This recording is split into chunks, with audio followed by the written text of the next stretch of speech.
beloved Boss Mike Cervera. Dito ngayon, mga kababayan ko. Si Senator Trillanes, mga kababayan, magiging witness ang Uncle PTV?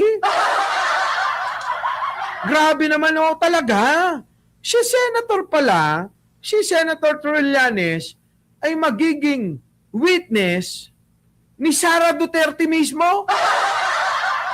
Baka naman isipin nyo, bumaliktad na si Senator Trillanes, Hindi ho, Bunny Boy. Hindi, Charlie Whiskey. Pakinggan natin. Ni Sara, talagang kinuha ka sa... Kita nyo, pakinggan nyo yung sinasabi ni Ronald Llamas, mga kababayan, Alfredo Marson. Tingnan nyo pakinggan nyo. Mukhang mahal na mahal ka ni Sara, talagang kinuha ka sa testigo nila. Senado, ikaw... Kita nyo? Mukhang mahal na mahal ka ni Sara. Mukhang imbitado ka sa testigo nila. Isa ka sa testigo nila. Nako mga kababayan, ano kaya itong mangyayaring ito, Nako po. Senator Trillanes, magiging testigo ng kampo ni Sara Duterte. Totoo ba ito? Alamin natin mga kababayan, makinig ho kayo. Nako po. Senator Trillanes, magiging testigo ba? Papabor kay Sara Duterte o lalong magdidiin sa kanya? Pasok. Mukhang mahal na mahal ka ni Sara, talagang kinuha ka sa testigo nila. Senado, ikaw yung kanilang pangunahing testigo. Baka naman nagkaayos na kayo. Baka nakatanggap po kayo ng maleta ni Sara. Nako. Nako, mga kababayan, sige tuloy, Lea Corpus. Silvano de Leon. All. Sana all. Sen, anong pakiramdam mo? Dahil karamihan sa mga sinasabi mo dati, na para kang voice in the wilderness. Ngayon, nakakatotoo na. Yan. Talakayin natin to mga kababayan, na yung mga sinasabi po dati ng ating magiting, gwapong-gwapo, kamukha ninyo, matalino, na si Senator Trillanes, lahat po ng mga sinasabi niya noon, nagkatotoo? No. Nagkatotoo, mga kababayan. Paano ngayon ito? Kaya mga kababayan, mukhang i-cross-examine si Senator Trillanes dito, sige, pakinggan natin. Karamihan sa mga sinasabi mo dati, na para kang voice in the wilderness. Ngayon, nakakatotoo na. Yung mga bank accounts, yung ICC. ICC, yung kay Deputy Ombudsman Karandang. Lahat mga kababayan walang pumaltos, Nico Day Choco. Walang pumaltos. Rosa Gonzaga. Successful, nakulong, big fish, digong. Lahat yun Dapat isunat may isang umasis nga presidente ton 2028 kung na ni Ginagmat. Winterhan. Nag-like ka na ba, Winterhan?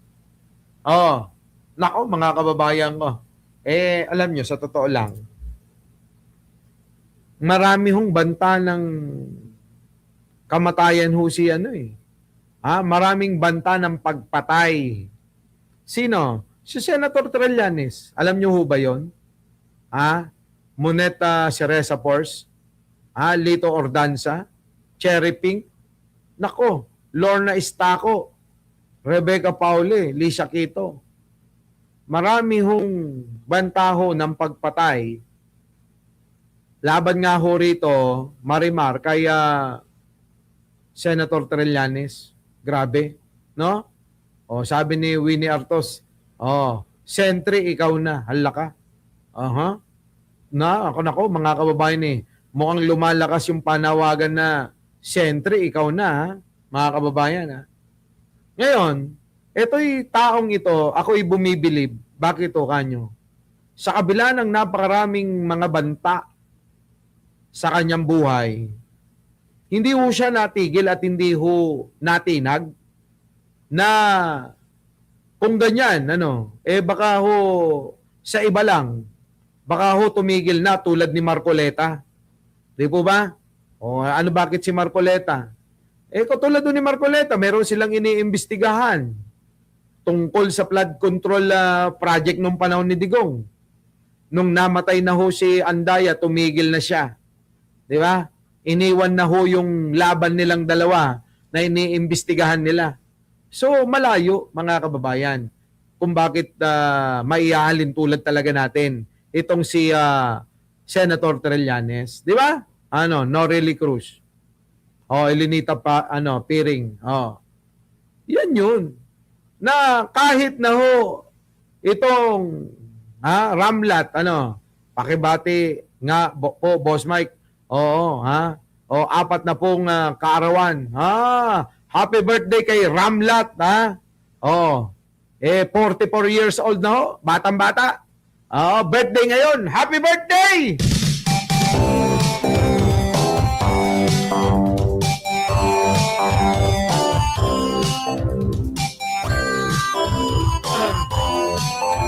Happy birthday to you. Yun, Ramlat, happy birthday.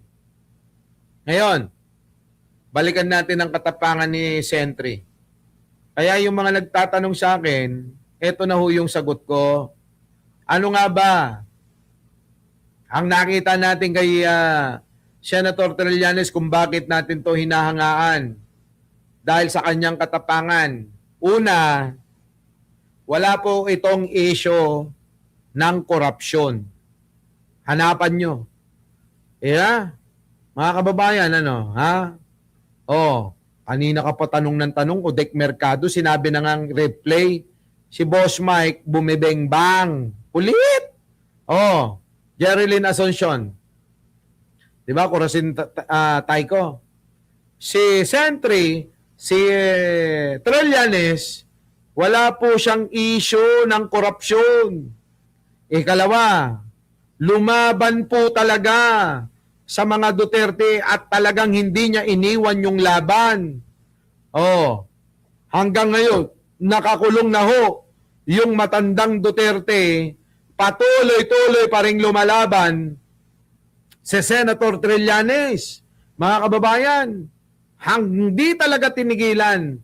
Meron po siyang isang salita.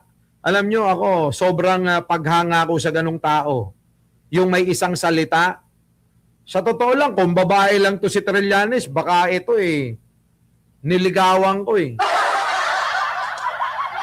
Di ba? Giselle Adlaon. Kung babae lang ho mga kababae si Trillanes, malamang ito, mabubuntis ko to Totoo lang po, mga kababayan. Biruin ninyo, hindi po talaga niya iniwan, Lakay Tiamyanan, Irene Padron, Ruth Castanyedielo. Shoutout sa inyo. Yung pong laban niya, tuloy-tuloy, mga kababayan, tuloy-tuloy.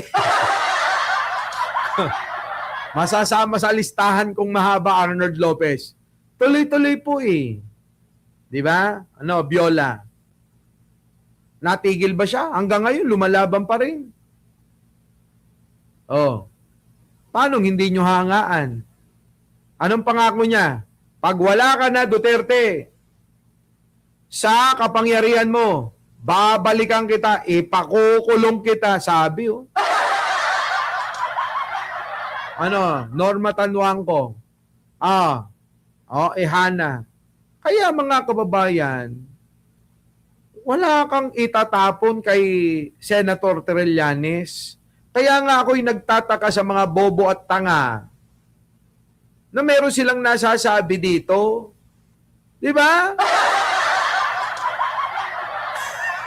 Madimot, ang matunay, Viola. Kung kuna mo lang Kaya mga kababayan, kung eto mga kababayan, tatakbo, o kaya tatakbo si General Torre, O General Torre, matapang at talagang merong paninindigan din. Ay mga kababayan, silang dalawa magtandem mga kababayan. Oo. Lahat ng masisingil ko sa mga kinasuhan ko, lahat yon idodonate ko sa kanila. Oh, di ba? Oh. Lahat yun, mga kababayan, ipopondo ko sa kanila at hindi tayo maghahanap ng kahit anong kapalit. Ay bakit? Ano yun eh, para ho sa bayan. Para sa bayan, mga kababayan, di ba? Oh. Ha? Masakit sa mata ang mga labi mo, boss. Natural yung labi ko kasi hindi ako nagyoyosi. Matagal na akong hindi nagbe-vape. Baka akala nyo. Oh, tagal na nun, Arnold Lopez. Oh, kung may sisingilin ka pa. meron. Yung auntie mo. Oh, marami pa. Yung bakla. Oh, di ba? Meron pa, mga kababayan. Meron pa akong 25 million na sinisingil eh. Grabe, dami pa niyan. Oh. Ayun, mga kababayan, kayo na maging saksi. Hindi tayo manghihingi ng kahit anong kapalit. O i-announce ko na ngayon. Hindi tayo manghihingi ng kahit gatiting na kapalit. Ang gusto lang natin, makatulong. Makatulong sa kandidatura ni General Torre. Tapos magiging senador pa si Attorney Claire Castro. Nako, mga kababayan. Di ba? Yan, tatlo na yan. Yan ang ating Attorney Claire, alam mo na. Di ba? Pagka nanalo si Attorney Claire, lalong manggigigil si Libayan. Di ba, no? Inggitero eh. Alam nyo, mga kababayan, mga inggitero talaga, iba.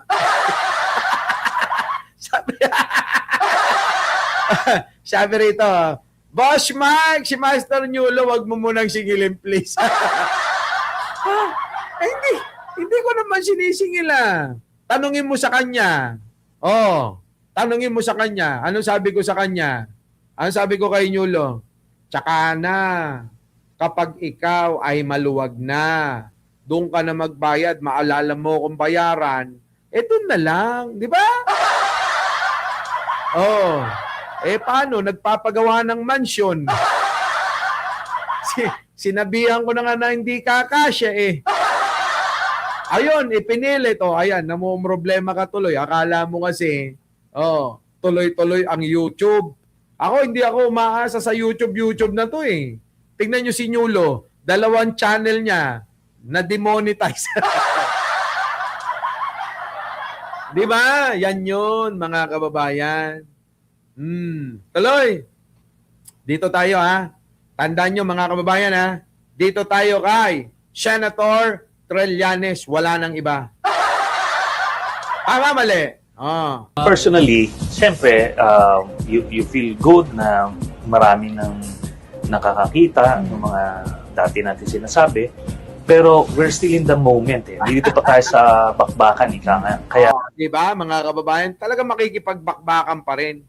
Sabi ni Francis Banta, paano kung di rin magbayad, boss? May kakasuhan. Ay, oo. Kakasuhan ko talaga yan. Di ba? Oo. Iba ang ganti ng mabait. Di ba? Huwag ganun. Huwag niyong abusuhin ng mga mababait. Alam nyo kayo, marami sa mga tao kasi inaabuso ang kabaitan ng ibang tao Tapos magagalit kayo, bakit magtataka kayo, bakit nauubos ang mga mababait. Paano? Yung mga mababait na aabuso. Di ba? Hanggang nagiging masama na rin sila. Kasi mga kababayan, pagka pinagkatiwalaan kayo, abay, pagyamanin nyo yun. Huwag kayong pasisira. Kasi baka mamaya maging balasubas din yan Gumanti sa iba Di ba? Tama. Oh, ididemanda ko. Pakisabi ha. Pakisabi kay Nyulo. Alam nyo, kayo, ewan ko nga bakit masyado silang vocal, hindi ko nga sinasabi yan eh. Ito naman si Ruth Castañelo, ewan ko sa'yo bakit mo binabanggit yan. Confidential yan Yung mga utang-utang na yan Hindi ko binabanggit yan dito, ikaw lang nagbanggit Oo, nadala tuloy ako. Di ba? Ngayon, baka akala nyo, marami na tayo, sabi ko sa inyo, kapag ako tumutulong, hindi ho ako yung tao na numbat, yung susumbatan ka ng buong buhay mo na. Maya pag nag-live si Nyulo, sabihin ko. Di ba mga kababayan, hindi nating gawain yung mapanumbat, mga kababayan Kaya bumalik tayo kay Senator Trillanes. Ulitin ko mga kababayan aggressive pa naman mag-hearing. True. Di ba? Mga kababayan ulitin ko. Kung meron man akong isang politiko na hinahangaan, number 1 ho, si Senator Trillanes. Ikalawa po, General Torre. Ikatlo po, sino pa? Si Attorney Claire Castro. Masusubukan nyo sa lahat yan, mga kababayan. Hindi kurap. Hindi mga kurap. At higit sa lahat, mabait. Diba? Hindi magnanakaw. I love you, Senator Trillanes. Diba? I love you, General Torre. I love you, Attorney Claire Castro. Sa totoo lang, mga kababayan, kung medyo bata-bata lang ako, kaedad ko yung anak nun, ay nako talaga. Lahat gagawin ko para maging, para maging biyanan ko yan. Nasingit pa. Wala talagang maraming mga bagay-bagay na hindi po pwede. Hindi na po pwedeng ibalik pa. Yan po, si Senator Trillanes. Our beloved Boss Mike Cervera.